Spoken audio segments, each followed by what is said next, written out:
2025 წლის 4 ოქტომბერს მუნიციპალიტეტის ორგანოთა არჩევნები გაიმართება. თუ ხმის მიცემის დღეს ტრადიციულ საარჩევნო უბანზე ხართ რეგისტრირებული, გაითვალისწინეთ შემდეგი პროცედურები. საარჩევნო უბანზე მისვლისას უნდა გაიაროთ მარკირების შემოწმების პროცედურა და წარუდგინოთ ნაკადის მომწესრიგებელს პირადობის მოწმობა ან საქართველოს მოქალაქის პასპორტი. გაიკეთეთ მარკირება. ამომრჩეველთა სიაში თქვენი გვარის გასწვრივ მოაწერეთ ხელი და რეგისტრატორისგან მიიღეთ ბეჭდითა და ხელმოწერით დამოწმებული 3 საარჩევნო ბიულეტენი. ფარული კენჭისყრის კაბინაში თითოეულ ბიულეტენზე შემოხაზეთ მხოლოდ 1 საარჩევნო სუბიექტის რიგითი ნომერი. ბიულეტენები გადაკეცეთ და მოათავსეთ სპეციალურ კონვერტში. კონვერტი მოათავსეთ საარჩევნო ყუთში.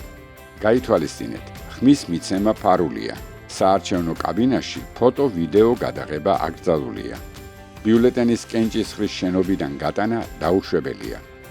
ტრადიციულ საარჩევნო უბნებზე არსებული ბიულეტენები ხმის დათვლის პროცესის დასრულების შემდეგ გაციფრულდება და ხელმისაწვდომი იქნება შესაბამის ინტერნეტ პლატფორმაზე.